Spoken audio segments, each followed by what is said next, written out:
দোয়ার হক আদায় করে দোয়া করতে পারে, যথাযথভাবে দোয়া করতে পারে, বলে জায়গাগুলোতে দোয়া করতে পারে, দোয়ার শর্ত পূরণ করে দোয়া করতে পারে, কায়মন বাক্যে দোয়া করতে পারে, চোখের পানি ফেলে দোয়া করতে পারে। দোয়া এত বড় অস্ত্র, দোয়া এত বড় মাধ্যম, দোয়া এত বড় একটা উপায় যে এটা দিয়ে আল্লাহর লিখন, আল্লাহর তাকদীর, এটা আল্লাহর কাছ থেকে পরিবর্তন করিয়ে আনা যায় এই দোয়ার মাধ্যমে। অথচ এই দোয়াও আমরা বেশি মানুষ করতে পারি না। আমরা হুজুরদের দিকে চায় থাকি যে হুজুরদের সাথে আমরা শুধু আমিন আমিন বলবো, নিজেরা আল্লাহর কাছে দোয়া করবো এটা আমরা জানি না। অথচ আল্লাহ বলেছেন উদউনি আস্তাজিব লাকুম, তোমরা আমার কাছে দোয়া করো, আমি তোমাদের দোয়া কবুল করব।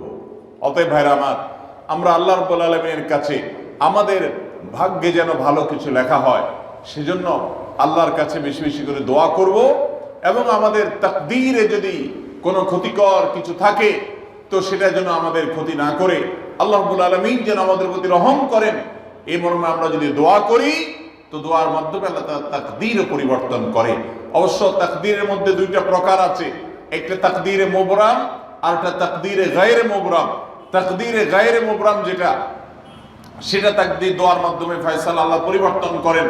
মুবরাম যেটা পরিবর্তন করেন না, অর্থাৎ যেটা চূড়ান্ত করেছেন আল্লাহ তাআলা আগে থেকে, সেটা পরিবর্তন করেন না। তবে বান্দার হায়াতের ক্ষেত্রে কোন কোন হাদিস থেকে জানা যায় আল্লাহ রাব্বুল আলামিন কোন নেক আমলের ফলে দোয়ার মাধ্যমে আল্লাহ রাব্বুল আলামিন অনেক সময় সেটাতে পরিবর্তন করেন এবং সেটাতে বারাকা দান করেন। অতএব আমাদেরকে তাকদীর বা ভাগ্য যেন সুপ্রসন্ন হয়, আমাদের নসিব যেন ভালো হয়, আল্লাহ যেন ভালো কিছু দান করেন, সেজন্য শবে বরাতে রাত ভরে ইবাদত বন্দিগি এই জন্য নয়, বরং আমাদের ভাগ্যে ভালো কিছু হওয়ার জন্য বছর জুড়ে আমাদেরকে নেক আমল করতে হবে। এক রাত ইবাদত বন্দেগি করলেন, সারা বছর কোন নফল নামাজ, ফরজ নামাজ, অন্যান্য ফরজ কাজ করলেন না, আর আপনি আশা করলেন যে আল্লাহ আপনার জন্য ভাগ্যে ভালো কিছু লিখে দিবে, এটা সঠিক নয়। আর ভাগ্যের নির্ধারণটা মূলত লাইলাতুল কদর, এটি বোঝা যায় সূরা দুখান থেকে, অন্যান্য সূরা থেকে।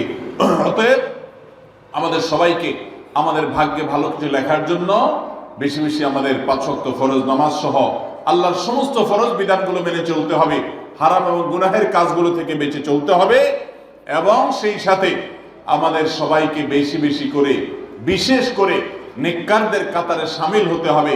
আমি যত বেশি নেককার হতে পারবো, ওই যে নামাজে আত্মেহাতের মধ্যে নেককারদের দোয়া পাবো, আমার প্রতি শান্তি আল্লাহর এমনি বর্ষিত হবে। এবং দ্বিতীয় আমল হলো বেশি বেশি করে আত্মীয় স্বজন, রক্ত সম্পর্কীয় যারা, তাদের সাথে বিশেষভাবে সুসম্পর্ক বজায় রাখতে হবে। সম্পর্ক নষ্ট করা যাবে না, সম্পর্ক ছিন্ন করা যাবে না। এবং তৃতীয় আমল হলো বেশি বেশি দোয়া করতে হবে। এই তিনও আমল যখন আমরা একযোগে চালাবো, একদিক থেকে সাধারণ সব নেক আমল করব, বিশেষভাবে আমি আত্মীয় স্বজনের সাথে সম্পর্ক বজায় রাখার চেষ্টা করব, এবং আল্লাহর কাছে দোয়ার আমলটা বেশি বেশি করব, বরকত নাজিল হওয়ার মতো কাজগুলো বেশি বেশি করব, ইনশাআল্লাহ আল্লাহ রাব্বুল আলামিন আমার নসিবে ভালো কিছু দিবেন এবং মন্দ কিছু থেকে আমাকে বাঁচাবেন।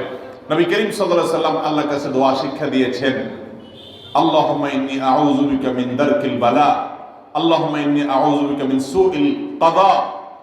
আল্লাহ, আপনার কাছে আমার ভাগ্যের ক্ষতি থেকে আমি আপনার কাছে পানা চাই। অর্থাৎ আমার তাকদীরে কাজার মধ্যে যদি কোনো ক্ষতিকর কিছু আপনি লিখে থাকেন, তাহলে সেই সুউল কাজা, এটা থেকে আমি আপনার কাছে পানা চাই। অতএব এই মর্মে আল্লাহর কাছে যত বেশি আমরা দোয়া করব, আল্লাহ রাব্বুল আলামিন আমাদেরকে তত বেশি হিফাজত করবেন। আল্লাহ তাআলা আমাদের নসিবে দুনিয়া এবং আখিরাতে, ইহকালে এবং পরকালে ভালো কিছু লেখেন, আমাদের নসিবে যেন ভালো কিছু হয় সেই তৌফিক আল্লাহ তাআলা আমাদেরকে দান করেন। আমরা সবাই আমলগুলো করবো তো ইনশাআল্লাহ। আল্লাহ আমাকে আপনাকে আমাদের সবাইকে আমলের তৌফিক দান করুন। জাযাকুমুল্লাহু খায়রা ওয়া আখিরু দাওয়ানা আনিল হামদুলিল্লাহ।